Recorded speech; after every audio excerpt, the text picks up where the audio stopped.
Mobile calls پر fraud, state bank نے شہریوں کے لیے اہم ویڈیو جاری کر دی۔ ناظرین، تفصیلات میں جانے سے قبل ہماری آپ سے گزارش ہے کہ ہمارا چینل اوصاف ڈیجیٹل سبسکرائب کر لیں اور ساتھ موجود بیل کے آئیکن کو کلک کر لیں تاکہ ہماری تازہ ترین ویڈیوز آپ تک بر وقت پہنچتی رہیں، اور ہمیں انسٹاگرام پر فالو کرنے کے لیے ڈسکرپشن میں موجود لنک پر کلک کیجیے۔ ناظرین، اسٹیٹ بینک آف پاکستان نے شہریوں کو متنبہ کیا ہے کہ وہ اپنے اے ٹی ایم یا کریڈٹ کارڈز کی معلومات کسی کو بھی فراہم نہ کریں۔ اسٹیٹ بینک آف پاکستان کے ترجمان نے سماجی رابطے کی ویب سائٹ ٹویٹر پر ایک ویڈیو پیغام جاری کیا جس میں شہریوں سے اپیل کی گئی ہے کہ وہ ٹیلی فون یا موبائل کالز پر کسی بھی شخص کو اپنی ذاتی معلومات فراہم نہ کریں۔ اسٹیٹ بینک آف پاکستان نے صارفین کو متنبہ کیا ہے کہ فون یا موبائل کالز پر اگر کوئی شخص خود کو بینک کا نمائندہ ظاہر کر کے اے ٹی ایم یا کریڈٹ کارڈز کی معلومات حاصل کرنے کی کوشش کرے تو اس کی شکایات فوری درج کروائے۔ اسٹیٹ بینک آف پاکستان نے اس حوالے سے ہیلپ لائن نمبر اور ای میل جاری کر دیا ہے اور شہریوں سے اپیل کی ہے کہ وہ جعلی کالز موصول ہونے کے بعد مذکورہ نمبر کی شکایات درج کروائیں۔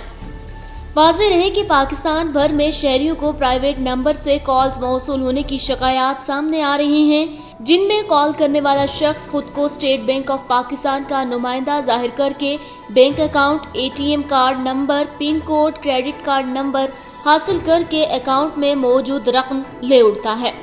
ناظرین، انٹرنیٹ اب روز مرہ انسانی زندگی کا ایک اہم جز بن چکا ہے۔ کمپیوٹر ہو یا اسمارٹ فون، اب ٹیکنالوجی کی مدد سے آپ ضروریات زندگی، آسائش اور سہولیات گھر بیٹھے منٹوں میں حاصل کر سکتے ہیں۔ تاہم برق رفتار انٹرنیٹ سے کشید کردہ سائبر اسپیس نامی اس نظام زندگی میں جہاں آسانیاں ہیں وہیں خطرات بھی موجود ہیں۔ یہاں ایک مختلف نوعیت کے چور موجود ہیں جنہیں ہیکرز کہا جاتا ہے، اور اگر کوئی فرد یا ادارہ محتاط اور محفوظ نہیں تو منٹوں ہی میں ہیکرز انہیں لاکھوں کروڑوں کا نقصان پہنچا سکتے ہیں۔ آن لائن جرائم کی دنیا میں صرف پاکستان ہی نہیں بلکہ انتہائی ترقی یافتہ ممالک بھی ہیکروں کے حملوں سے اکاؤنٹ ہولڈروں کو ہر سال کئی ملین یوروز اور ڈالرز کا نقصان ہوتا ہے۔ اس حوالے سے ماہرین نے بتایا ہے کہ اس طرح کے فراڈ میں سب سے زیادہ استعمال ایسے سافٹ ویئر کا ہو رہا ہے جو تاوان کی وصولی کے لیے استعمال کیا جاتا ہے۔ ایسے حملوں میں ہیکر کسی بھی کمپنی کے ڈیٹا کو اس طرح خفیہ انداز میں کوڈ کر دیتے ہیں کہ خود متعلقہ کمپنی کی اپنے اس ڈیٹا تک دوبارہ رسائی صرف تاوان کی رقم کی ادائیگی کے بعد ممکن ہوتی ہے۔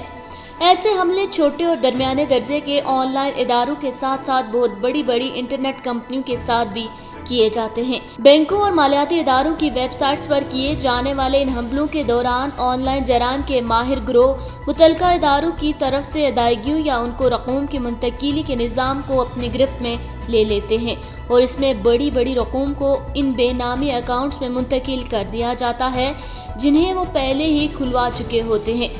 کچھ عرصہ پہلے سابقہ مشرقی پاکستان اور موجودہ بنگلہ دیش کے سینٹرل بینک کی برانچ واقع نیو یارک، امریکہ میں ایک اکاؤنٹ سے کچھ ہیکروں نے تقریباً $1 ارب مختلف اکاؤنٹس میں سے منتقل کرنے کی کوشش کی۔ اس مجرمانہ کوشش کے دوران یہ سائبر مجرم اس اکاؤنٹ سے $80 ملین تو سچ مچ باہر منتقل کرنے میں کامیاب ہو گئے تھے کہ پکڑے گئے۔ اگر وہ اپنے ارادوں میں پوری طرح کامیاب ہو جاتے اور $1000 ملین یعنی $1 ارب منتقل کر لیتے تو یہ آن لائن بینکنگ فراڈ کی تاریخ کی سب سے بڑی واردات ہوتی۔ ہمارے ہاں بھی یہ کام چند عرصہ قبل شروع ہوا، اور کسی موبائل نمبر سے کال آتی ہے اور وہ شخص خود کو حبیب بینک یا کسی دوسرے بینک کا نمائندہ ظاہر کرتا ہے اور کال وصول کرنے والے کے بینک کے اکاؤنٹ کی تفصیلات پوچھتا ہے۔ اس جعلی بینک نمائندے کے پاس اس کال کو وصول کرنے والے کے اکاؤنٹ کے بارے میں کچھ معلومات ہوتی ہیں جیسے کہ اکاؤنٹ نمبر، برانچ وغیرہ۔ اگر کوئی ہچکچائے تو اسے حوالہ دیا جاتا ہے کہ یہ کال بظاہر بینک کے ٹول فری نمبر سے آئی ہے اور یہ جینوئن کال ہے، اگرچہ یہ رات گئے ہی کی جا رہی ہوتی ہے۔ اگر تو کال وصول کرنے والا بندہ اعتبار کر کے اکاؤنٹ سے منسلک ڈیبٹ کارڈ اور اس کے پن کوڈ کی تفصیلات بتا دے تو اگلے چند ہی منٹوں میں اس کے اکاؤنٹ سے اس دن کے زیادہ سے زیادہ حد تک کی رقم اڑنچو ہو جاتی ہے، اور مزید ستم یہ ہوتا ہے کہ جو ہی رات 12 بجے کے بعد اگلی تاریخ شروع ہوتی ہے